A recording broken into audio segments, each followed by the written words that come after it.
तुम्ही पाहत आहात MCN न्यूज मराठी। ऐतिहासिक श्री संत गाडगेबाबा संदेश पालखी यात्रा मंगळवार 15 जुलै 2026 रोजी अमरावती येथील श्री गाडगे नगरातील समाधी मंदिरातून पंढरपूरच्या दिशेने उत्साहात रवाना झाली। वैराग्यमूर्ती संत गाडगेबाबांच्या निर्वाणानंतर त्यांचे नातू कैलासवासी वासुदेवराव सोनोने यांनी 1957 मध्ये या पायदळ पालखीची परंपरा सुरू केली। आज त्यांच्या वारशाचे जतन करत सतीश सोनोने आणि राजेंद्र सोनोने हे गेले 68 वर्ष अखंड भक्तिभावाने पालखी यात्रेचे आयोजन करत आहेत। गाडगेबाबांच्या स्वच्छता, शिक्षण, समाजसेवा आणि विठ्ठल भक्ती या विचारांचा जिवंत संदेश समाजापर्यंत पोहोचवणारी प्रेरणादायी चळवळ ठरली आहे। पालखी मार्गावर वारकरी संत गाडगेबाबांच्या दशसूत्रीचा जागर करत स्वच्छता अभियान राबवत आहेत। भजन, कीर्तन, प्रवचने आणि विविध समाज प्रबोधनपर उपक्रमांमुळे पालखी यात्रेला विशेष उत्साह लाभत आहे। या पालखीचे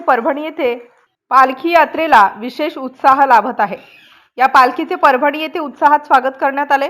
यावेळी गाडगेबाबा सामाजिक विचार मंच यांच्या वतीने पालखीचा सत्कार करण्यात आला। तसेच परभणी जिल्ह्यातील अंध विद्यालयातील विद्यार्थ्यांना दप्तरांचे वाटप करण्यात आले। ही ऐतिहासिक पालखी आषाढी एकादशी निमित्त पंढरपूर येथे विठ्ठल रुक्मिणीच्या चरणी पोहोचणार असून हजारो वारकरी आणि भाविक या यात्रेत सहभागी होत संत गाडगेबाबांच्या विचारांचा आणि विठ्ठल भक्तीचा संदेश जनमानसात पोहोचवत आहेत। MCN न्यूज मराठीकरिता बाळासाहेब नेरकर।